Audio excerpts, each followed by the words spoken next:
إياك نعبد وإياك نستعين اهدنا الصراط المستقيم صراط الذين أنعمت عليهم غير المغضوب عليهم ولا الضالين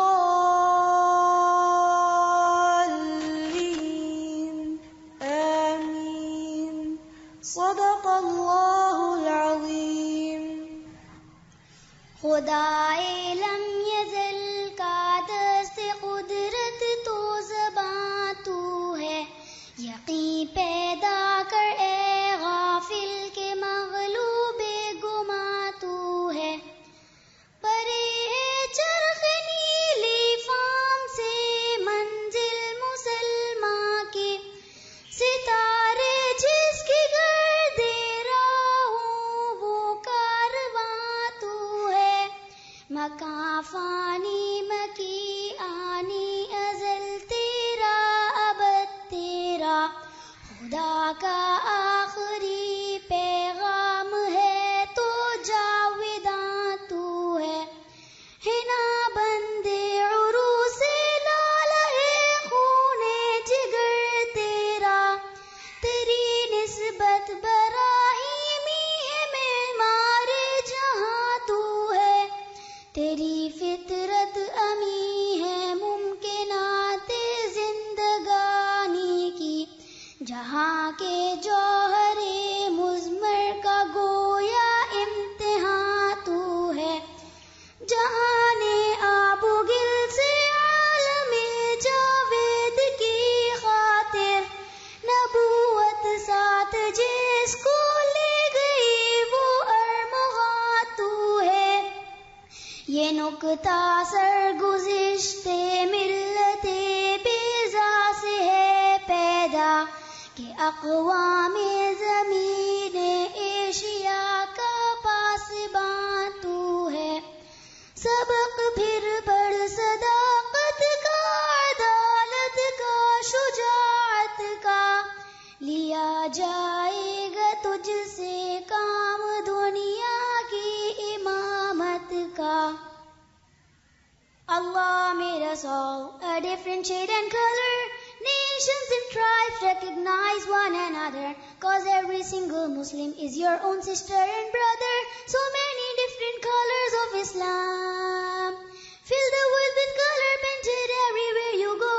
Paint everything you see and tell everyone you know.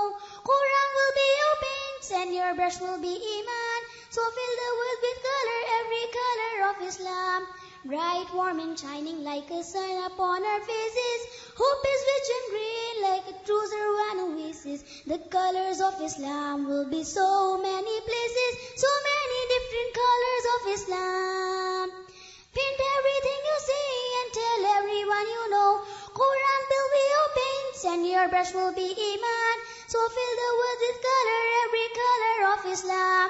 Fill the world with colors, every color of Islam. نحمده ونصلي على رسوله الكريم، اما بعد، فاعوذ بالله من الشیطان الرجیم، بسم اللہ الرحمن الرحیم. رب اشرح لي صدری ويسر لي امری واحلل عقدۃ من لسانی یفقهوا قولی. اللہ تعالیٰ کا لاکھ لاکھ شکر ہے کہ اس نے ہمیں انسان بنایا، ہمیں عقل سے نوازا، ہمیں سوچنے سمجھنے کی صلاحیت عطا کی.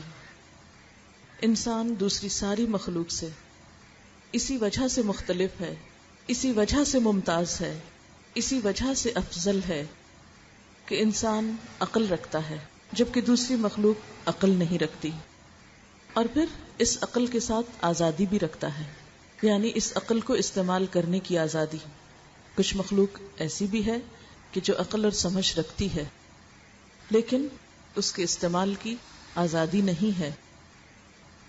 لیکن ہم سب دیکھتے ہیں کہ ہم اپنے اوپر ہونے والے اس بہت بڑے انعام سے کچھ زیادہ فائدہ نہیں اٹھاتے اور ایک لگی بندی زندگی گزار کر اس دنیا سے چلے جاتے ہیں. تو آئیے آج کی اس مجلس میں بیٹھ کر کچھ سوچتے ہیں عقل استعمال کرتے ہیں. انسان کو اللہ تعالیٰ نے جب بنایا تو پہاڑوں کی طرح صرف وجود نہیں بخشا. ہمارے پاس صرف ہمارے ہاتھ پاؤں، ہمارے جسم میں صرف ہڈیاں اور گوشت یا چند صرف ظاہری ڈھانچے کی چیزیں نہیں ہیں، بلکہ انسان بنتا ہے جسم اور روح کے ساتھ. جہاں انسان کی زندگی کو قائم رکھنے کے لیے مادی چیزیں چاہیے، وہاں ایک اچھا انسان بننے کے لیے اس کی روح کی تسکین کا سامان بھی چاہیے. انسان کے اندر ایموشنز ہیں، ڈیزائرز ہیں، احساسات ہیں، لطیف جذبات ہیں، خواہشات ہیں. کوئی بھی انسان صرف اچھا کھانا کھا کر، اچھا لباس پہن کر، اچھے گھر میں رہ کر خوش نہیں ہو سکتا جب تک اس کی روح خوش نہ ہو، اس کے اندر کا انسان خوش نہ ہو، جب تک وہ پرسکون نہ ہو. اور اگر اندر کا انسان پرسکون ہے تو ظاہری زندگی میں، مادی زندگی میں اگر کچھ کم بھی ہے، اگر کھانے کے لیے انسان کی ساری خواہشات پوری نہ بھی ہوں، اگر زندگی میں اس کی تمام تمنائیں اور آرزویں بر نہ بھی آئیں، تو بھی اس کی زندگی گزر جاتی ہے اور بہت خوبصورت طریقے سے گزر جاتی ہے. اس کے برعکس اگر ظاہری چیزوں میں سے انسان کے پاس بہت کچھ ہو لیکن اندر کا انسان خوش نہ ہو تو زندگی کا لطف ختم ہو کر رہ جاتا ہے. تو آئیے ہم وہ وجوہات اور وہ چیزیں تلاش کرتے ہیں کہ جو اندر کے انسان کو پرسکون بناتی ہیں. انہی چیزوں میں سے بہت سی چیزیں ہو سکتی ہیں، لیکن ان میں سے ایک اہم ترین چیز انسان کے اندر پایا جانے والا جذبہ شکر ہے. جس انسان کے اندر شکر کے جذبات پائے جاتے ہیں وہی انسان ایک خوشگوار زندگی بسر کر سکتا ہے. اور جس انسان کے اندر شکر نہیں بلکہ شکوے ہیں، شکایات ہیں، نیگیٹیوٹی ہے، منفی رویے ہیں، ایسا انسان دوسروں کے لیے بھی باعث اذیت ہے، اور سب سے بڑھ کر خود اپنی ذات کے لیے. جہاں وہ دوسروں کو ستانے کا سبب بنتا ہے وہاں وہ سب سے زیادہ اپنے لیے خسارے اور نقصان اور تکلیف کے سامان پیدا کرتا ہے. ہم دیکھتے ہیں کہ قرآن پاک کا آغاز جن الفاظ سے ہوتا ہے، الحمدللہ رب العالمین، کہ سب شکر اللہ رب العالمین کے لیے ہے، سب تعریفیں اللہ سبحانہ وتعالی کے لیے ہیں. تو اس سے بھی آپ اس جذبے کی اور ان احساسات کی اہمیت جان سکتے ہیں کہ اللہ کی کتاب کا آغاز حمد کے لفظ سے ہو رہا ہے، شکر کے لفظ سے ہو رہا ہے. اب سوال یہ پیدا ہوتا ہے کہ یہ جذبہ ہم اپنے اندر کس طرح پیدا کریں تاکہ ہم بہتر انسان بن سکیں، پرسکون انسان بن سکیں، اس زندگی کا بھی لطف اٹھا سکیں اور دوسری زندگی کا بھی جو ہماری اصل زندگی ہے، ہمیشہ ہمیشہ کی زندگی ہے. شکر ایک مثبت رویہ ہے، ایک مثبت سوچ سے پیدا ہوتا ہے، اور یہ سوچ غور و فکر کے نتیجے میں ڈیولپ ہو سکتی ہے. پھر اللہ تعالیٰ کا اپنا وعدہ بھی ہے کہ اگر تم شکر ادا کرو گے تو میں تمہیں اور زیادہ دوں گا. یہاں یہ نہیں کہا کہ کیا زیادہ دوں گا. ارشاد باری تعالیٰ ہے وہ اذ تأذن ربکم، اور جب تمہارے رب نے اعلان کر دیا، خبردار کر دیا، واضح طور پہ بتا دیا، لئن شکرتم، اگر تم نے شکر گزاری کی، لأزیدنکم، تو میں تم کو ضرور زیادہ دوں گا. کیا زیادہ دوں گا؟ کسی ایک چیز کا نام نہیں لیا گیا، بلکہ زندگی کے جس بھی معاملے میں، جس بھی رویے پر، جس بھی نعمت پر تم نے شکر ادا کیا تو میں اس نعمت کو زیادہ کر دوں گا، یا اس نعمت کے فائدے کو زیادہ کر دوں گا، یا اس کے اثرات کو زیادہ کر دوں گا. یعنی عموماً ہم اس کا مطلب کیا لیتے ہیں کہ اگر ہم نے کسی ایک چیز پہ شکر کیا تو وہ چیز ہمارے پاس زیادہ مقدار میں آ جائے گی. ضروری طور پر مقدار کا بڑھ جانا نہیں ہے بلکہ اس کی افادیت کا بڑھ جانا ہے. لئن شکرتم لأزیدنکم، گویا شکر ایک رویہ بھی ہے کہ اگر تمہارے رویے میں شکر گزاری ہوئی تو تمہارے اندر تمہاری زندگی، تمہاری صلاحیتیں، تمہاری قوتیں، تمہارا سب کچھ بڑھ جائے گا اور تم اس سے اپنی اس زندگی کے لیے بھی بہتر فائدہ اٹھا سکو گے اور آخرت کے لیے بھی.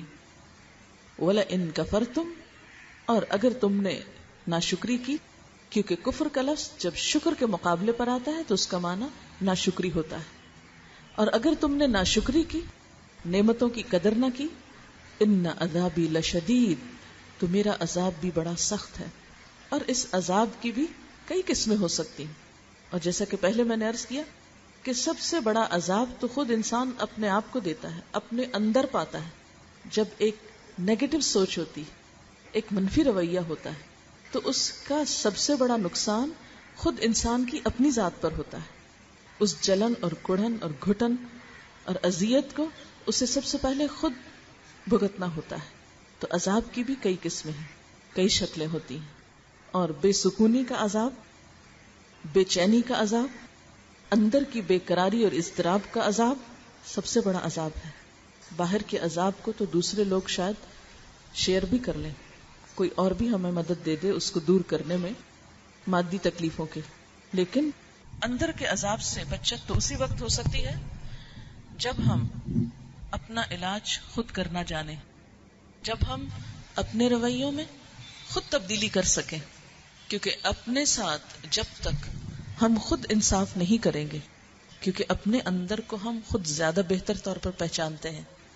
بل الانسان علی نفسہ بصیرہ ولو القی معاذیرہ، بلکہ انسان اپنے آپ سے خود خوب آگاہ ہے، خواہ وہ کتنی ہی معذرتیں کیوں نہ پیش کرے.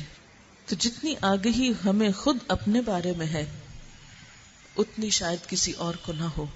اپنے اندر کے آئینے میں، اپنے دل کے آئینے میں جتنا ہم خود جھانک سکتے ہیں شاید اتنا کوئی اور نہ دیکھ سکتا ہو. اس لیے اپنے ساتھ ہمیں خود بھلائی کرنا ہے. تو ارشاد باری تعالیٰ ہے وَمَن شَكَرَ فَإِنَّمَا يَشْكُرُ لِنَفْسِهِ، اور جو شکر ادا کرتا ہے وہ اپنے ہی فائدے کے لیے کرتا ہے، اپنے ہی نفس کے لیے کرتا ہے. گویا شکر کا فائدہ خود انسان کے اپنی طرف لوٹتا ہے. وَمَن كَفَرَ، اور جس نے ناشکری کی، فَإِنَّ رَبِّي غَنِيٌّ كَرِيمٌ، تو بے شک میرا رب بے نیاز ہے، عزت والا ہے. اس کو پھر ایسے انسان کی کوئی پرواہ نہیں جو اپنے لیے خود کچھ نہ کرنا چاہے. تو گویا اپنے لیے ہم سب کو خود کچھ کرنا ہے، خود سوچنا ہے، خود ہمیں غور و فکر کرنا ہے. تو آئیے دیکھتے ہیں کہ شکر ہوتا کیا ہے. شکر کس چیز کا نام ہے؟ شکر کا لفظ عربی زبان کا لفظ ہے جس کا لفظی معنی ہوتا ہے گائے کا کم چارہ کھا کر زیادہ دودھ دینا. گویا تھوڑا پا کر تھوڑا لے کر ایسا رویہ اختیار کرنا کہ گویا سب کچھ مل گیا. دوسرے لفظوں میں تھوڑی چیز پر بھی راضی ہو جانا.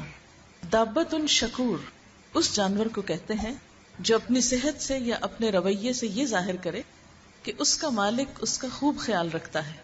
تو شکر کسی نعمت دینے والے کی نعمت کو اس طرح اس کا اظہار کرنا کہ جس سے مالک کی قدردانی آئے، یعنی نعمت کا تصور کر کے اس کا اظہار کیا جائے اور نعمت دینے والے کے ذکر سے انسان معمور ہو.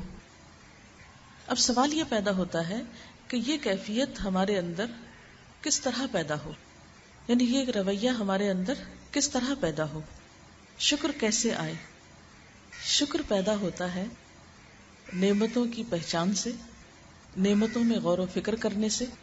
جیسا کہ قرآن پاک میں آتا ہے وَإِن تَعُدُّوا نِعْمَتَ اللَّهِ لَا تُحْصُوهَا، اگر تم اللہ کی نعمتوں کو شمار کرنا چاہو، ان کو گننا چاہو، ان کا احاطہ کرنا چاہو تو تم کر نہیں سکتے. گویا شکر پیدا کرنے کے لیے نعمتوں کی پہچان ضروری ہے، نعمتوں پر غور و فکر ضروری ہے، نعمتوں پر نظر ضروری ہے، نعمتوں کی قدر ضروری ہے. اور یہ کیسے ہوگا؟ اگر انسان اپنی ذات سے شروع کرے اور پھر اپنی ذات کے دائرے کو بڑھاتا چلا جائے اور اس زمین پر جو کچھ بھی انسان کے لیے ہے اپنی حسب استطاعت ان تمام چیزوں پر غور کرے تو انسان کا رویہ اپنے مالک کے بارے میں، اپنے محسن کے بارے میں یکسر تبدیل ہو جائے گا.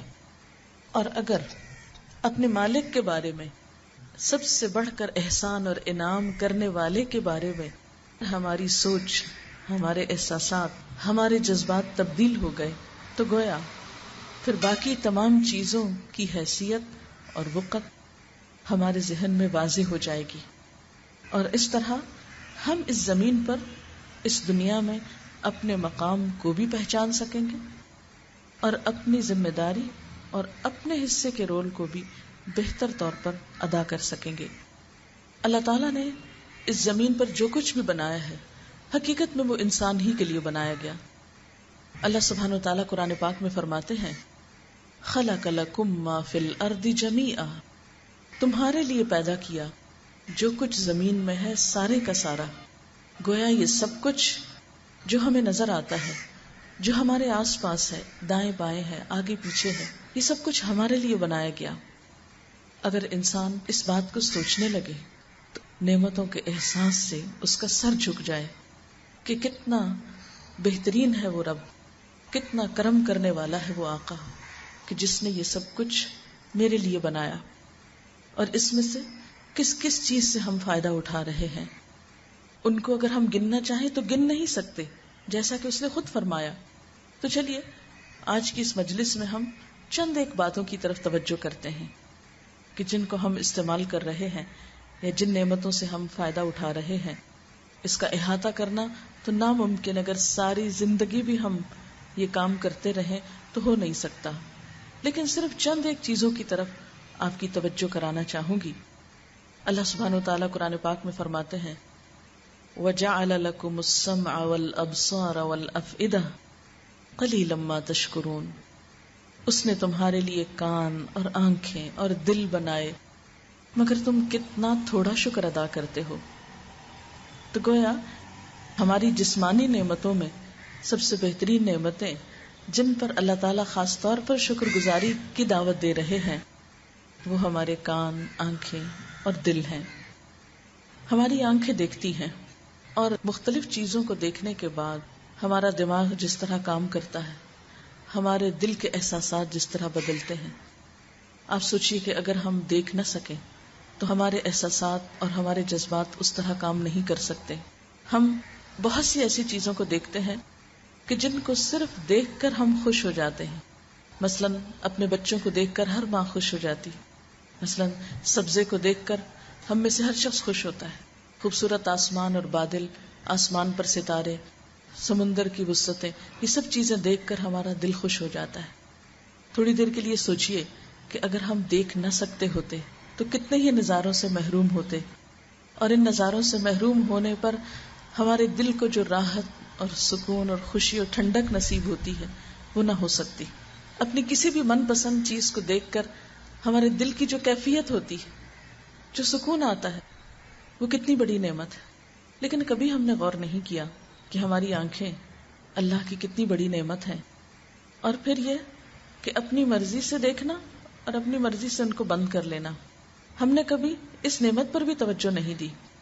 اوناسس ایک یونانی تاجر تھا جو دنیا کا امیر ترین انسان تھا، لیکن اس کے ساتھ ایک عجیب و غریب بیماری تھی.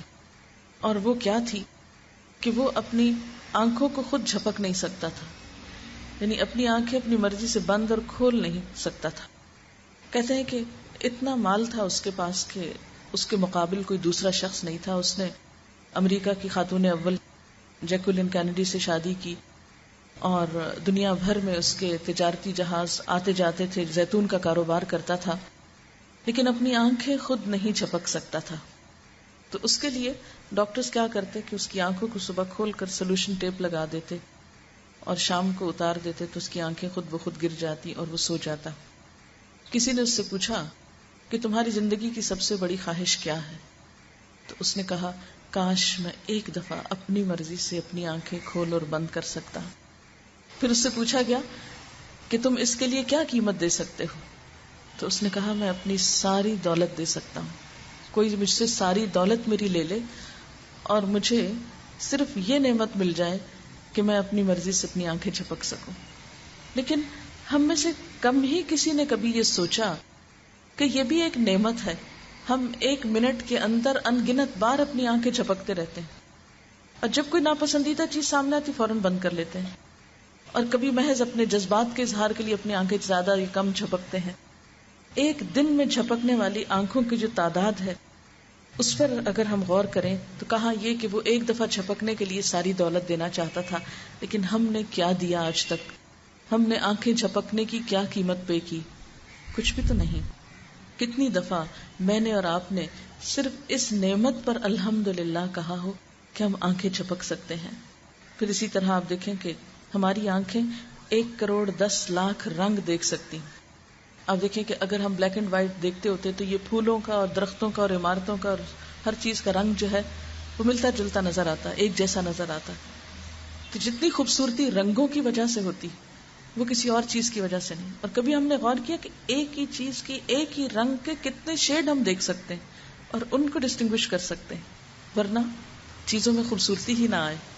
پھر اسی طرح یہ ہے کہ آنکھوں کے اندر جو نمی پائی جاتی، اگر یہ نمی نہ ہو تو آئی بالز جو ہیں وہ کریک ہو جائیں، ہم دیکھ نہ سکیں. پھر اسی طرح دل، کبھی ہم نے نہیں سوچا کہ ہمارا دل جو ہے وہ آٹومیٹک مشین ہے، خود کام کرتا ہے. ہم سو رہے ہوتے ہیں، دل کام کر رہا ہے، ہم بول رہے ہیں، ہم کھا رہے ہیں، پی رہے ہیں، ہنس رہے ہیں، رو رہے ہیں، دل اپنا کام کیے چلے جا رہا ہے. اس کے لیے ہم نے کبھی کوئی بل پے نہیں کیا. دنیا میں جو مشین بھی آپ لے کر آتے ہیں اس کو چلانے کے لیے یا بیٹری چاہیے، بار بار سیل بدلنے پڑتے ہیں، یا پھر بجلی چاہیے اور اس کا بل آپ کو پے کرنا ہے. لیکن یہ جو اندر خودکار مشین ہے، آٹومیٹک اور فلی آٹومیٹک، کتنے محفوظ پنجرے میں ہے، جس پر ہماری زندگی کا انحصار ہے. اگر 1 منٹ کے لیے بھی کام کرنا چھوڑ دے تو ہم جی نہیں سکتے، ہم زندہ نہیں رہ سکتے، دنیا سے ہمارا کوئی سروکار نہیں ہو سکتا. لیکن دل کے دھڑکنے پر ہم نے کتنی دفعہ شکر ادا کیا. آپ جانتے کہ 1 منٹ میں کئی بار وہ دھڑکتا ہے. ہم نے 1 منٹ میں کتنی دفعہ کبھی اللہ کو یاد کیا جس نے ہمیں یہ نعمت مفت میں عطا کی. پھر اسی طرح زبان جیسی نعمت، دنیا میں ابھی تک کوئی اور مشین یا آلہ ایسا ایجاد نہیں ہوا کہ جو ٹیسٹ کر سکے. زبان بیک وقت بولنے کا کام بھی کرتی ہے، چکھنے کا کام بھی کرتی ہے، اور چکھنے میں گرم ٹھنڈے سے لے کر میٹھا، نمکین، کڑوا اور مختلف ذائقے ہم چکھتے چلے جاتے ہیں. اگر ہماری زبان ذائقہ نہ چکھ سکے تو کھانا ہمارے لیے کتنا بے مزہ ہو کر رہ جائے، بے معنی ہو کر رہ جائے. پھر نہ صرف یہ کہ یہ چکھنے کا کام کرتی ہے بلکہ بولنے میں بھی مددگار ہے. یہ نہ ہو تو ہم بول نہ سکیں. آپ کسی گوشت کے ٹکڑے کو بلوا نہیں سکتے. حیرت کی بات ہے کیا ہے اس کے اندر کہ جس کے ساتھ یہ بولتی ہے. اور پھر ہزاروں کروڑوں جو بولیاں ہیں وہ کتنی مختلف ہیں، یعنی سب کی زبان کی شیپ ایک ہے لیکن مختلف زبانیں بولتے ہیں. پھر اسی طرح ہونٹ نہ ہو تو ہم بول نہ سکیں. ہماری شکل کتنی بھیانک ہو جائے. تھوڑی دیر کے لیے بکرے کی سری کو ذرا ذہن میں لائیے. امیجن کیجئے کہ کس طرح جب سری کو وہ جلاتے ہیں تو بعض اوقات دانت نکل آتے ہیں اس کے، اور کسی وقت شیشے کے سامنے کھڑے ہو کر اپنے ہونٹ اندر کو موڑ لیجئے اور دانت باہر نکال کے دیکھیے، ہماری ساری شکل تبدیل ہو کر رہ جائے، ہم بالکل ایک خوفناک اور بھیانک انسان بن جائے. لیکن ان ہونٹوں کی وجہ سے ہماری شکل میں کیسا حسن اور کتنی کشش پیدا ہو گئی. ہم نے اس نعمت پر کتنی بار اللہ کا شکر ادا کیا. پھر اسی طرح ہمارے گال، کہتے ہیں کہ 70% ہمارا حسن جو ہے چہرے کا، اس کا انحصار گالوں پر ہے. اسی وجہ سے بڑھاپے میں جب گال پچک جاتے ہیں تو خوبصورتی کم ہو جاتی ہے، لیکن ہم نے کبھی اس پر توجہ ہی نہیں دی. پھر اسی طرح ہم سونگھ سکتے ہیں. کہتے ہیں کہ انسانی ناک 3000 خوشبوئیں سونگھ سکتا ہے، یعنی اتنی ورائٹی. اگر یہ حس نہ ہو تو انسان خوشبو اور بدبو وغیرہ میں کوئی بھی فرق نہیں کر سکتا. کھانے کے مختلف ذائقے بھی ہمیں اس وقت آتے ہیں جب ہم اس کو صحیح طور پر سونگھ سکتے ہیں. ورنہ جب زکام وغیرہ کی وجہ سے ناک بند ہو تو آپ نے دیکھا کہ کھانا ٹیسٹ لیس لگتا ہے، ہمیں لگتا ہے نمک نہیں ہے یا صحیح نہیں پکا، حالانکہ وہ ہمارے اپنے اندر کی خرابی ہوتی ہے.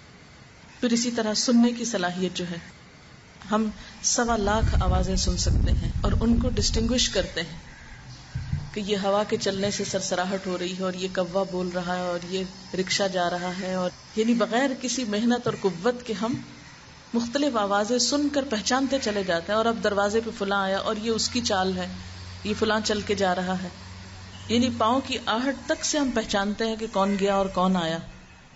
یعنی آنکھیں کھول کے نہ بھی دیکھیں، یہ کیا سب خود بخود ہو کیا، یا کسی کرنے والے کے کرنے سے ہوا، اور یہ وہ کرنے والا کون ہے، کس نے یہ سب کچھ دیا، کیا اس کا ہم پر کوئی بھی حق نہیں.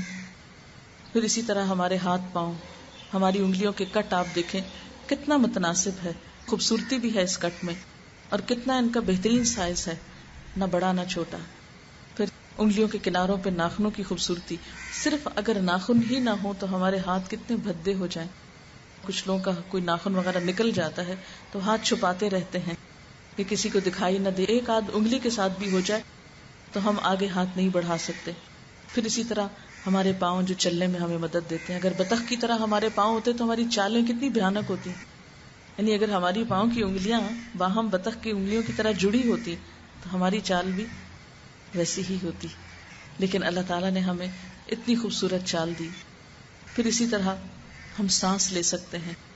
ہمارے پھیپھڑے، ہمارے گردے، اگر تھوڑی سی خرابی ان میں ہو جائے تو ہماری زندگی دوبر ہو جائے. جو سانس کی بیماری کے شکار ہوتے ہیں ان کو کتنی تکلیف ہوتی ہے مختلف مواسم میں. پھر اسی طرح ہمارا لیور، کہتے ہیں کہ 40 فیکٹریز کا کام کرتا ہے، اتنے کیمیکلز تیار کرتا ہے.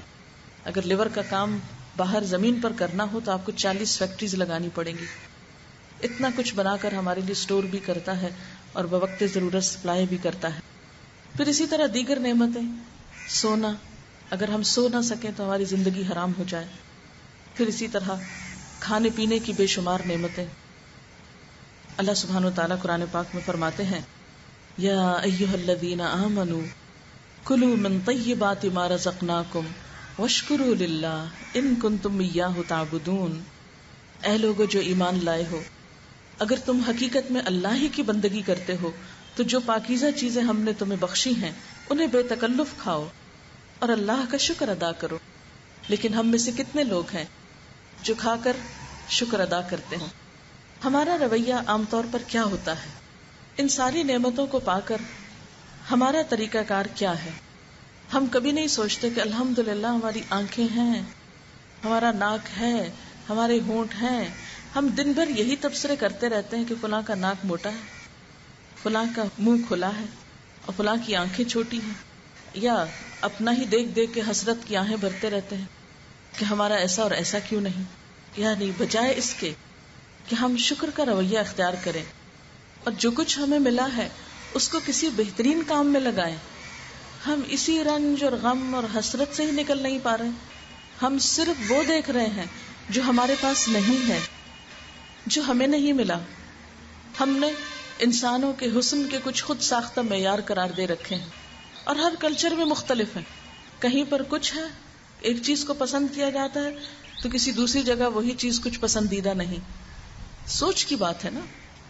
تو جب تک ہم اس چیز سے باہر نہیں نکلیں گے، ہم انسانی شکلوں پہ تبصرے کرنے کی بجائے کسی اور رخ کی طرف کوئی کریٹو یا کوئی پازیٹو یا کوئی مفید اور کارآمد کام نہیں کریں گے، اس وقت تک نہ ہماری روح کو چین ہو سکتا ہے اور نہ ہمارے دلوں کو اطمینان ہو سکتا ہے.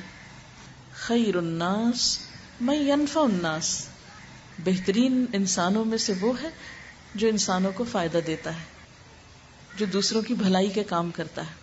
جب کوئی شخص آپ کی مدد آ کر کرتا ہے، آپ کے کام آتا ہے، آپ کو خوشی پہنچاتا ہے، تو کیا آپ پلٹ کر یہ دیکھتے ہیں کہ اس کی شکل کیسی ہے؟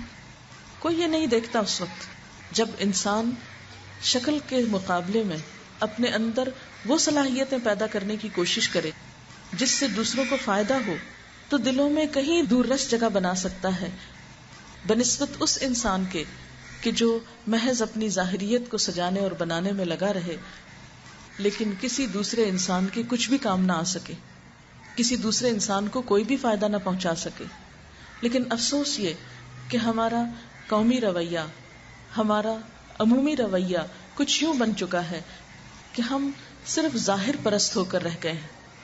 ہم انسانوں کی قدر و قیمت صرف ان کی ظاہری شکل و صورت سے دیکھ رہے ہیں اور نتیجتاً ہمیں کہیں بھی چین اور قرار نہیں، کہیں بھی اطمینان نہیں.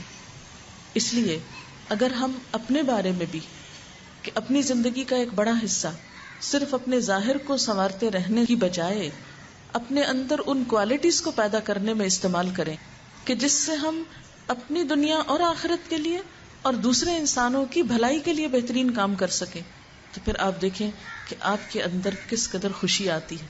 خوبصورت شکل دیکھ کر آئینے میں وہ خوشی دل میں نہیں آئے گی جو کسی انسان کے مدد کرنے سے، کسی کے کام آنے سے اور کسی کا شکر گزار بننے سے آپ کے اندر آ سکتی ہے. پھر اسی طرح ہم دیکھتے ہیں کہ زمین و آسمان میں اللہ تعالیٰ نے اور بہت سی چیزیں ہمارے لیے پیدا کی ہیں جن کا ہم کوئی نعم البدل نہیں پاتے. آپ میں سے کچھ لوگوں نے جہاز پر سفر کیا ہوگا، لیکن کبھی آپ نے غور کیا کہ جہاز پر بیٹھ کر جہاز ضرور ہچکولے کھاتا ہے. پھر اسی طرح اس میں ایک عجیب و غریب قسم کا شور ہوتا ہے جس سے آپ بچ ہی نہیں سکتے.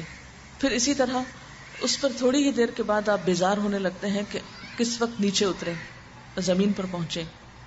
یعنی جہاز کی سواری باقی تمام سواریوں کے مقابلے میں ایک آرام دہ سواری سمجھی جاتی، ایک بہترین سواری سمجھی جاتی، لیکن اس میں بھی وہ چیز نہیں جو اللہ تعالیٰ نے ہمارے لیے باقی چیزوں میں بنائی. مثال کے طور پر آپ دیکھیں کہ ہماری یہ زمین اس فضا کے اندر 1000 میل فی گھنٹہ کی رفتار سے سواری کر رہی ہے. یعنی آپ کا یہ کرۂ ارض جو ہے اس کائنات کے اندر فلوٹ کر رہا ہے. اب یوں سمجھے کہ میں اور آپ سب مل کر ایک بہت بڑے جہاز پر بیٹھے ہوئے ہیں، لیکن کبھی ہمیں پتا چلا، کبھی زمین نے اس طرح ہچکولے کھائے کہ کبھی یہ اوپر ہو رہی ہے اور کبھی نیچے جا رہی ہے اور کبھی دائیں اور کبھی بائیں، کہ ہمیں کام کرتے ہوئے کبھی ادھر کو گرائے اور کبھی ادھر کو گرائے. پھر کبھی اس پہ سواری کرتے ہوئے ہم کو چکر آئے، کبھی اس پہ سواری کرتے ہوئے اس کے چلنے کا شور آپ نے سنا. اگر یہ چلتے ہوئے شور ہی کرنے لگتی زمین تو ہمارے لیے زندگی دوبھر ہو جاتی، ہم کوئی کام نہ کر پاتے. پھر اسی طرح اگر اس زمین کو چلنے کے لیے ایندھن چاہیے ہوتا، جیسے جہاز کا 1/3 جو ہوتا ہے وہ پیٹرول ہوتا ہے اس کے اندر جب وہ چلتا ہے، یعنی ایک جہاز کا جو وزن ہوتا ہے وہ اس کے اپنے ہی فیول کا ہوتا ہے.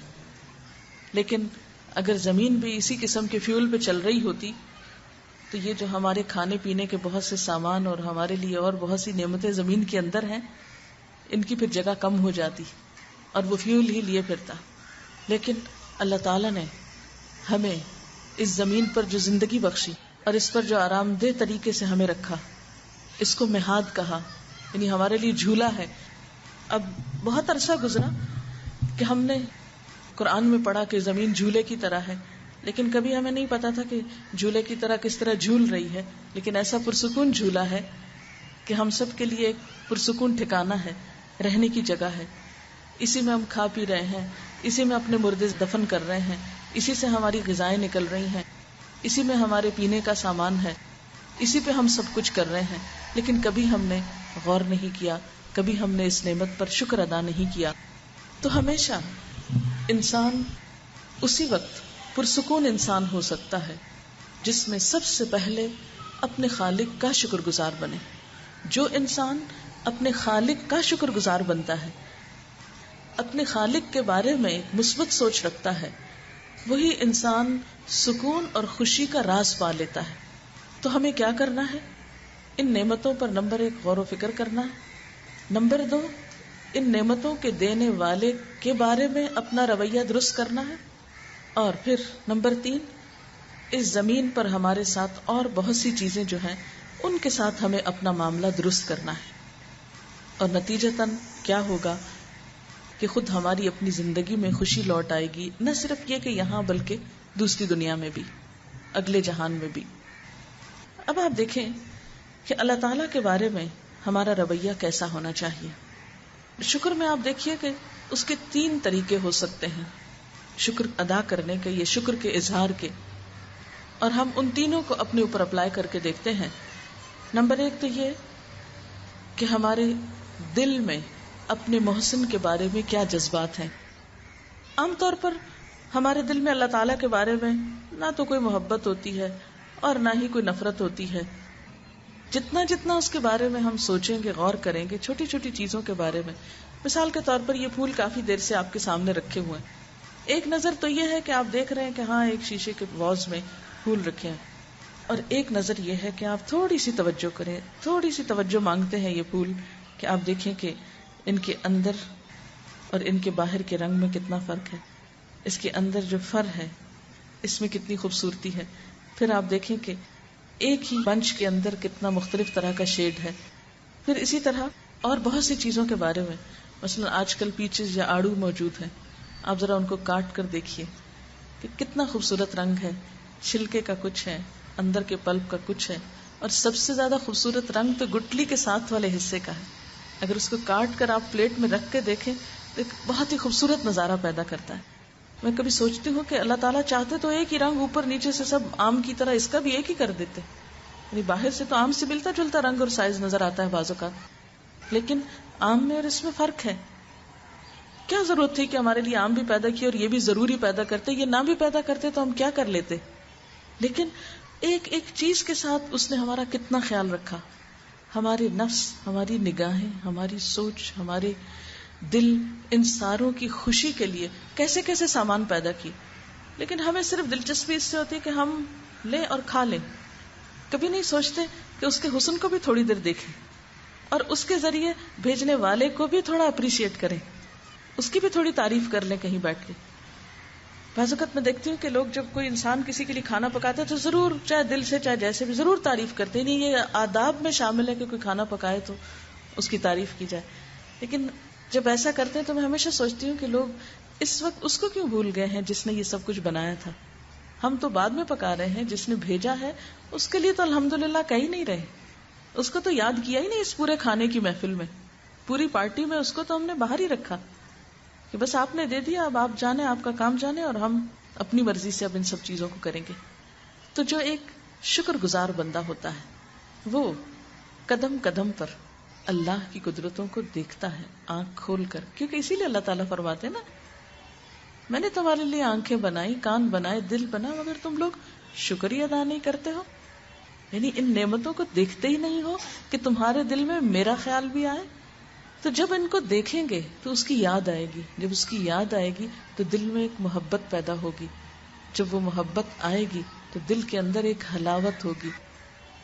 یعنی جیسے ایک حدیث میں آتا ہے کہ ایمان کی مٹھاس اس شخص کو ملتی ہے جس کو اللہ اور اس کا رسول باقی ہر چیز سے زیادہ پیارا ہو جائے.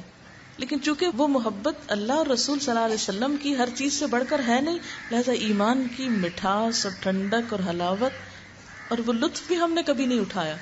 ایمان کو ایک بوجھ کی طرح لیے بچائے پھرتے ہیں کہ بس اب اس کے ساتھ مرے تو جنت میں جائیں ورنہ مشکل بڑی ہو جائے گی، بجائے اس کے کہ اس کی مٹھاس ہم محسوس کرتے اس کو بوجھ کی طرح لے کے پھر رہے ہیں.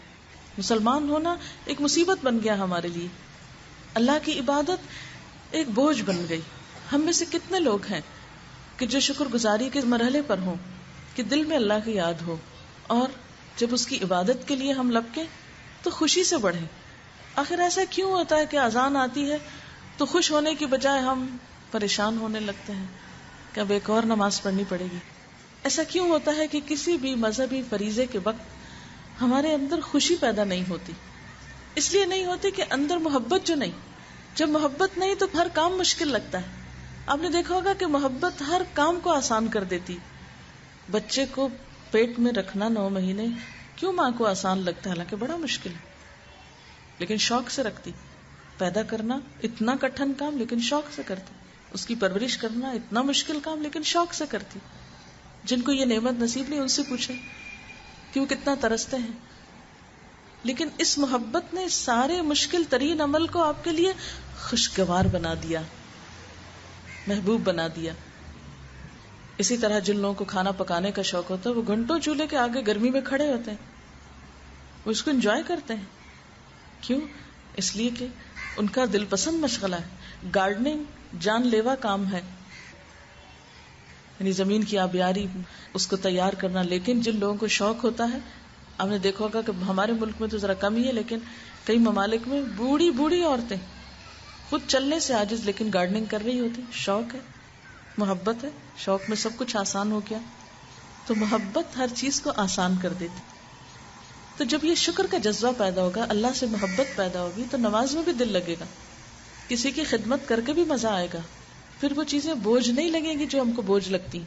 پھر ایک ایک کام اور ایک ایک ذمہ داری اور ایک ایک کٹھن چیزوں سے پیار ہوتا چلا جائے گا. بڑے بڑے چیلنجز قبول کرتے جائیں گے، چاہے ہمیں انسانوں کی طرف سے کوئی بھی اپریسیشن نہ ملے، کہیں سے بھی کچھ ریوارڈ نہ ملے، کوئی بھی قدردانی نہ کرے، لیکن ہمیں یقین ہوگا کہ جس رب کے لیے ہم یہ سب کچھ کر رہے ہیں وہ سب سے بڑھ کر قدردان ہے، وہ الشکور ہے. وہ تو تھوڑی سی محنت بھی انسان کی ضائع نہیں کرتا. وہ سب سے بڑھ کر اجر دینے والا ہے. تو شکر گزار انسان کا دل بھی اپنے رب کی یاد سے معمور ہوتا ہے، اس کا دماغ اپنے رب کی مختلف نعمتوں پر غور و فکر کر رہا ہوتا ہے، اس کی نگاہ عبرت والی ہوتی ہے، اس کی آنکھ میں بھی حسن ہوتا ہے، وہ ہر تکلیف دہ، مشکل، ناپسندیدہ چیز میں بھی کوئی خیر کا پہلو تلاش کر لیتا ہے. نبی صلی اللہ علیہ وسلم کا طریقہ کیا تھا کہ مشکل سے مشکل حالات میں، کٹھن سے کٹھن حالات میں بھی کبھی مایوس نہیں ہوئے تھے، ہمیشہ اس میں بھی کوئی خیر کا پہلو نکال لیتے تھے. ایسے انسان کی زندگی میں پھر غم نظر نہیں آتے، وہ غموں، مصیبتوں، پریشانیوں، تکلیفوں، دکھوں، ناپسندیدہ چیزوں میں ہمیشہ کوئی بھلائی کی راہ ڈھونڈ لیتا ہے، کیونکہ اس کی تھنکنگ پازیٹو ہو گئی. اس کو معلوم ہے کہ جس رب نے اس پر اتنے انعام کیے ہیں وہ اس کے حق میں کبھی بھی ظالم نہیں ہو سکتا، ناانصاف نہیں ہو سکتا. وہ اپنے اوپر بیتنے والی تکلیفوں اور اپنے اوپر آنے والی مشکلات پر بھی اپنے رب سے شکوہ نہیں کرتا. یعنی جو شخص رب کی نعمتوں کو پہچانتا ہو وہ پھر رب کی طرف سے آنے والے ہر فیصلے کو خوشی سے قبول کر لیتا ہے. اسی لیے ہم سب کو تقدیر پر ایمان لانے کے لیے کہا گیا ہے، کیونکہ تقدیر پر ایمان دل میں اطمینان پیدا کر دیتا ہے. پھر شکر گزار انسان جو ہے اس کی زبان اللہ کے ذکر سے معمور رہتی، اس کو پھر لطف ہی ذکر میں آتا ہے، کیونکہ جس کے دل میں قدردانی ہوتی ہے پھر دل چاہتا ہے اس کا نام ہر جگہ لے، اس کی بات ہر جگہ ہو. یعنی انسان کو ہمیشہ مزہ اس کی بات کر کے آتا ہے جس کے بارے میں اس کے دل میں محبت ہوتی. ایسا انسان پھر اپنی زبان سے جہاں اللہ کو یاد کرتا ہے وہاں جب زبان کو دنیا کے چیزوں میں استعمال کرتا ہے تو بھی نیگیٹولی نہیں استعمال کرتا. مثلا اس کی زبان سے پھر واہیات الفاظ اور گالی گلوچ اور تکلیف دینے والے الفاظ نہیں نکلتے. اس کو حیا آتی ہے اپنے رب سے کہ دل میں جس کی محبت لیے ہوئے ہوں اپنی زبان سے اس کی مرضی کے خلاف بولو. وہ کیا کہے گا؟ جسے آپ اپنے کسی بھی بڑے، کسی بھی محبوب، کسی بھی پیاری ہستی کے سامنے کوئی بری بدتمیزی والی بات نہیں کرتے نا. کیوں نہیں کرتے؟ کہ نہیں وہ مائنڈ کریں گے. تو ایسا انسان پھر اپنے رب سے حیا کرنے لگتا ہے. جس کی محبتوں کا مرکز اپنا رب ہو جاتا ہے وہ پھر سب کے سامنے تو کیا تنہائی میں بھی کوئی شرمناک کام نہیں کرتا کہ جو اس کے رب کو ناپسند ہو. اس کو چھپ کے بھی کسی گناہ میں لطف نہیں آتا کیونکہ اس کو حیا آتی ہے کہ میرا رب میرے بارے میں کیا سوچے گا. اس نے مجھے اتنے انعام دیے، اتنا کچھ مجھے نوازا، اور میں اسی کو ناراض کرنے والا کام کروں؟ میں نہیں کر سکتا. اور پھر یہ مثبت رویہ اس کی سوچ میں ایک حسن پیدا کر دیتا ہے. پھر انسان کسی انسان کے بارے میں بھی جب معاملہ کرتا ہے تو اس کی ابتدا یا آغاز بدگمانی سے نہیں کرتا، نیگیٹیوٹی سے نہیں ہوتی. پھر کسی سے بھی اس کی انٹریکشن ہے یا اس کا معاملہ، وہ دوسروں کو رعایت دیتا ہے. کیونکہ ہوتا یہ نا کہ آپ اپنی آنکھ سے دوسروں کو دیکھتے ہیں نا، اپنے دل اور اپنی سوچ کے ساتھ دوسروں کی تصویر بناتے ہیں. تو جب آپ پازیٹیو ہوتے ہیں تو آپ کو سبھی پازیٹیو لگتے ہیں، اور جب آپ دوسرے شخص کے شر کو چھوڑ کر اس کے خیر کو سامنے رکھ کے معاملہ کرتے ہیں تو وہ بھی پروو کرنے لگتا ہے کہ ہاں میں اچھا ہوں. لیکن جب آپ کسی کے ساتھ معاملہ ہی اس طرح کرتے ہیں کہ اس میں کوئی خیر نہیں تو نتیجہ کیا ہوتا ہے؟ اس کو بھی انکریجمنٹ نہیں ہوتی اور اس کے اندر سے بھی جو خیر ہے وہ برآمد نہیں ہوتا. آخر کیا وجہ تھی کہ حضور صلی اللہ علیہ وسلم نے ایک ایسے معاشرے سے خیر نکالی جس میں بظاہر کوئی خیر نظر نہیں آتی تھی؟ اس لیے کہ آپ نے اپنے دشمنوں کا بھی کبھی برا نہیں چاہا، پتھر کھا کے بھی بد دعا نہیں دی. طائف کا واقعہ آپ سب جانتے ہیں. یہ ایک پازیٹیو انسان کی سوچ ہے، اس کا رویہ ہے. اور ایسا انسان، جیسے کہ پہلے میں نے عرض کیا کہ نہ صرف اپنے خالق کے ساتھ بلکہ خالق کی ساری مخلوق کے ساتھ، سب کے ساتھ ایک پازیٹیو رویہ اختیار کرتا ہے. وہ خواہ انسان ہو، خواہ جانور ہو، خواہ درخت اور پودے ہوں، خواہ کوئی بھی چیز ہو، وہ ہر چیز کی پھر نگہداشت کرنے لگتا ہے. اور یہی معنی ہوتا ہے پھر زمین پر اللہ کا خلیفہ ہونے کی، کہ یہ ساری چیزیں جو میرے پاس ہیں یہ ایک امانت کے طور پر ہیں، خواہ میرا اپنا وجود اور جسم ہو یا میرے پاس استعمال کی یہ ساری چیزیں. پھر وہ کبھی بھی اس فضا کو آلودہ کرنے کی کوشش نہیں کرے گا. وہ ایسا شور اور ہنگامہ نہیں کرے گا کہ جس سے دوسروں کی زندگی میں اذیت ہو. وہ گندگی نہیں پھیلائے گا کہ جس سے دوسروں کے لیے ایک تکلیف کا سامان ہو. پھر وہ حقیقی معنوں میں مسلمان ہوگا جس کے ہاتھ اور زبان سے دوسرے تکلیف سے محفوظ رہ جائیں. اور یہی تعریف کی گئی مسلمان کی کہ المسلم من سلم المسلمون من لسانہ و یدہ، اور یہ صرف شکر گزار انسان ہی کر سکتا ہے. اور اللہ تعالیٰ نے مخلوق کے ساتھ شکر گزار ہونے کو اپنے شکر سے ریلیٹ کیا. آپ صلی اللہ علیہ وسلم نے فرمایا من لم یشکر الناس لم یشکر اللہ، جو اللہ کی مخلوق یعنی انسانوں کا شکر گزار نہیں وہ اللہ کا بھی شکر گزار نہیں. جو اس کے بندوں کے ساتھ خیر نہیں برتتا، جو اس کے بندوں کے لیے اچھی سوچ نہیں رکھتا، جو اس کے بندوں کے لیے بھلائی نہیں رکھتا، اس کا پھر اللہ کے ساتھ بھی کوئی بھلا معاملہ نہیں ہو سکتا. کیونکہ انسان تو ایک ہے نا، یہ نہیں ہو سکتا کہ ایک طرف نظر کچھ ہو اور دوسری طرف کچھ ہو.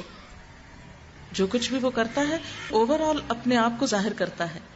اس لیے انسانوں کے ساتھ شکر گزاری، اور اس میں چھوٹی چھوٹی چیزیں آتی ہیں. سب سے بڑی بات تو یہ کہ انسانوں کے ساتھ بدگمانی کا رویہ نہ ہو، ان کے ساتھ گفتگو میں اذیت کا رویہ نہ ہو، اور ان کے ساتھ معاملہ کرتے ہوئے ان کی برائیوں کو، کمزوریوں کو، کوتاہیوں کو اگنور کر کے ان کی بھلائیوں کو سامنے رکھ کے معاملہ کیا جائے. جیسا کہ نبی صلی اللہ علیہ وسلم نے دین کی تعریف یہی کی کہ الدین النصیحہ، دین سراسر خیر خواہی کا نام. جب ہم کسی کے دیندار ہونے کی بات کرتے ہیں صرف نماز روزے کی حد تک بات کرتے ہیں، وہ بہت بزرگ ہے، بہت پائس ہے، بڑا نیک ہے، ظاہری حال حلیے یہ شکل کے اوپر بات کرتے ہیں. حالانکہ دیندار کون ہے؟ جس کا دل، جس کے جذبات دوسروں کی خیر خواہی سے معمور ہیں. الدین النصیحہ، دین نام ہے خیر خواہی کا، ہر ایک کا بھلا چاہنا، دوست کا بھی بھلا چاہنا، دشمن کا بھی بھلا چاہنا. یہ تھا ہمارے حضور صلی اللہ علیہ وسلم کا طریقہ کار، اپنوں کا بھی اور غیروں کا بھی. ان کے پیمانے پھر دوہرے نہیں ہوتے کہ اپنے رشتہ داروں کے لیے تو بھلائی چاہے اور غیروں کے لیے وہ کچھ اور چاہیں، بلکہ اپنوں اور پرایوں کی تو بات دور کی، اپنی ذات اور اپنی ذات سے باہر دونوں کے لیے ان کا رویہ یکساں ہوتا ہے. جو وہ اپنے لیے چاہتا ہے وہی سب کے لیے چاہتا ہے، اور جو سب کے لیے چاہتا ہے وہی اپنے لیے چاہتا ہے. آپ صلی اللہ علیہ وسلم نے قسم کھا کے یہ بات فرمائی کہ تم میں سے کوئی شخص مومن نہیں ہو سکتا جب تک کہ وہ اپنے مومن بھائی کے لیے وہ نہ چاہے، وہ نہ پسند کرے جو اپنے لیے چاہتا ہے. کیا ہم اپنے لیے چاہیں گے کہ ہماری کوئی غیبت کرے؟ کیا ہم اپنے لیے چاہیں گے کہ ہم پر کوئی الزام تراشی کرے؟ کیا ہم اپنے لیے چاہیں گے کہ ہمارے ساتھ کوئی بدتمیزی کرے؟ کیا ہم اپنے لیے چاہیں گے کہ ہمارے لیے کوئی سازشوں کے جال بنے؟ کبھی نہیں چاہیں گے. تو نتیجتاً ایسا شخص کسی اور کے لیے بھی نہیں چاہے گا. وہ کسی کے ساتھ بھی کوئی معاملہ کرتے ہوئے یہ ضرور سوچے گا کہ میں جو کسی کے لیے نقصان کا سوچ رہا ہوں کیا میں اپنے لیے بھی یہی چاہوں گا. وہ کسی کے ساتھ بھی معاملہ کرتے ہوئے یہ سوچتا ہے اس جگہ پر اگر میں ہوتا تو میں اپنے لیے کیا چاہتا. مثلا اگر وہ ایک ڈاکٹر ہے تو مریض کے ساتھ معاملہ کرتے ہوئے سوچ لے گا کہ اگر اس جگہ پیشنٹ میں ہوتا تو میں اپنے لیے ڈاکٹر سے کیا رویہ چاہتا. ایک استاد ہے تو سوچ لے گا کہ اگر شاگرد میں ہوتا تو اپنے لیے کیا چاہتا. ایک غلام یا نوکر ہے تو فوراً سوچ لے گا کہ اگر اس کی جگہ میں اس شخص کا غلام اور نوکر ہوتا تو اپنے لیے کیا رویہ چاہتا. اگر کسی کے ساتھ لین دین، خرید و فروخت اور تجارت کر رہا ہے تو وہاں بھی وہ کیا سوچے گا کہ میں اپنے لیے کیا چاہوں گا کہ میرے ساتھ کیسا معاملہ کیا جائے. وہ ہر جگہ خود کو دوسروں کی جگہ رکھ کر دوسروں سے معاملہ کرتا ہے، اور ایسا ہی شخص حقیقت میں شکر گزار ہوتا ہے. اور پھر انسانوں میں شکر گزاری کے جو درجات اور مرحلے ہیں اس میں سب سے بڑھ کر والدین کے ساتھ شکر گزاری کا حکم قرآن پاک میں بارہا دیا گیا. انشکر لی ولوالدیک، میرا شکر ادا کرو، اپنے والدین کا کرو. پھر عورتوں کے لیے شوہر کی شکر گزاری کو ان کے نیکی کا ایک حصہ بنا دیا گیا. نبی صلی اللہ علیہ وسلم نے فرمایا میں نے دوزخ کو دیکھا جس میں زیادہ تر ناشکری عورتیں نظر آئیں. لوگوں نے کہا اے اللہ کے رسول صلی اللہ علیہ وسلم کیا یہ اللہ کے ساتھ ایسا کرتی ہیں؟ فرمایا نہیں، اپنے خامندوں کے ساتھ کرتی ہیں. اگر ساری عمر ان کے ساتھ احسان کرو اور انہیں کوئی تکلیف پہنچ جائے تو کہتی ہیں زندگی بھر آرام نہیں ملا. یہ ہے ناشکری. پھر اسی طرح شکر گزار انسان جو ہے وہ دنیا میں شکر گزاری کا پھل پا لیتا ہے. اس کی ایک چھوٹی سی مثال ہے، مسند احمد میں ہے کہ آپ صلی اللہ علیہ وسلم کے پاس سے ایک سائل گزرا. آپ نے اسے کھجور دی، وہ بہت بگڑا اور اس نے کھجور نہ لی جیسے عام طور پر فقیر کرتے ہیں. پھر دوسرا گزرا، آپ نے اسے بھی وہی کھجور دی، اس نے خوشی سے لی اور کہنے لگا یہ تو اللہ کے رسول صلی اللہ علیہ وسلم کا عطیہ ہے، یہ تو مجھے اللہ کے رسول نے دیا ہے. آپ اس کے اس رویے پر اتنا خوش ہوئے کہ آپ نے اسے 20 درہم دینے کا حکم دیا. یعنی وہیں کھڑے کھڑے کہاں ایک کھجور دی جا رہی تھی کہ مزید 20 درہم بھی اس کو دلوا دیے. تو جب ایک انسان چھوٹی چیز پر بھی دوسرے کی راضی ہو جاتا ہے اور اس کی بھی وہ قدردانی کرتا ہے تو پھر اللہ تعالیٰ دوسرے انسانوں کے دل بھی اس کے لیے نرم کرتا ہے. اور جب ہم نیگیٹو ہوتے ہیں تو دوسرے بھی ہمارے لیے پھر ویسی ہی سوچ رکھتے ہیں. اگر ہم اپنے دل کو نہیں دوسروں کے خیر کے لیے منا سکے تو دوسروں کے دلوں کو اپنے لیے خیر کے لیے کیسے ڈھال سکتے ہیں. اسی لیے ہم دیکھتے ہیں کہ حضرت سلیمان علیہ السلام جو دنیا کی ایسی بڑی بادشاہت کے مالک تھے کہ جن کے بعد ایسی بادشاہت کسی کو دی نہیں گئی، وہ اپنے لیے کیا دعا مانگتے ہیں؟ رب اوزعنی ان اشکر نعمتک التی انعمت علی وعلی والدی وان اعمل صالحا ترضاه واصلح لی فی ذریتی انی تبت الیک وانی من المسلمین. اے میرے رب، مجھے توفیق دے کہ میں تیری ان نعمتوں کا شکر ادا کروں جو تو نے مجھے اور میرے والدین کو عطا کی، اور ایسا نیک کام کروں جس سے تو راضی ہو جائے، اور میری اولاد کو بھی نیک بنا کر مجھ کو سکھ دے. میں تیرے حضور توبہ کرتا ہوں اور میں تابع فرمان یعنی مسلمان بندوں میں سے ہوں. تو اس سے کیا پتہ چلتا ہے کہ اللہ کے نیک بندے جنہیں دنیا میں نعمتیں ملی تو ان کی نعمتوں کا ایک راز یہ بھی تھا کہ انہوں نے ہر حال میں عاجزی اختیار کی، کیونکہ اللہ تعالیٰ نے ہم کو اپنی بندگی کے لیے پیدا کیا ہے نا. تو بندگی دراصل اللہ اور بندوں کے ساتھ عاجزی کا نام ہے، اور یہ عاجزی شکر گزاری کے ساتھ پیدا ہوتی ہے. ناشکراپن تکبر کی طرف انسان کو لے جاتا ہے. اور آپ صلی اللہ علیہ وسلم نے فرمایا کہ مومن کے لیے تو ہر حال میں بھلائی ہے، اور یہ اس کے سوا کسی اور کو نصیب نہیں ہوتی کہ جب اس کو کوئی دکھ اور تکلیف پہنچتی ہے تو وہ صبر کرتا ہے، اور یہ اس کے درجات میں بلندی کا ذریعہ بنتا ہے. اور جب اس کو کوئی خوشی ملتی ہے تو شکر ادا کرتا ہے، اور یہ شکر گزاری اس کے لیے درجوں میں بلندی کا ذریعہ بنتے. تو گویا شکر گزار انسان ہر لمحہ اور ہر مومنٹ اپنے درجے بلند کرواتا ہے. یعنی صرف ایک اچھی سوچ جو ہے، ایک خوشگوار سوچ کسی انسان کے بارے میں، کسی چیز کے بارے میں، کسی معاملے کے بارے میں آپ کو خوشی سے بھر دے گی. اور اس کے ساتھ ساتھ دوسری چیز یہ کہ اس کا جو ایک آخرت کا ریوارڈ ہے وہ بھی ساتھ جمع ہوتا جائے گا. یعنی یہ صرف دنیا ہی کی خوشی کا ذریعہ نہیں بلکہ وہ ساری سوچ آپ کی عبادت بنتی چلی جائے گی. یہی معنی ہے اس بات کا کہ مومن کی تو ساری زندگی عبادت ہوتی ہے. تو اللہ تعالی ہمیں حقیقی معنوں میں اپنا شکر گزار اور عبادت گزار بندہ بنائے.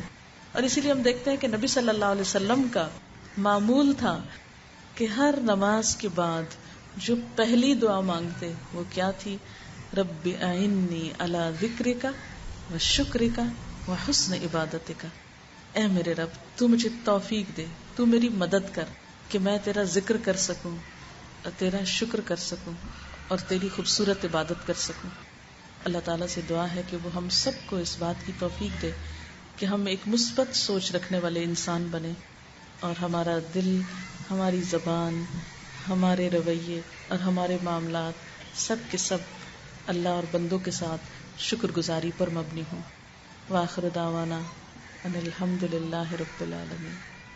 دعا کر لیتے ہیں.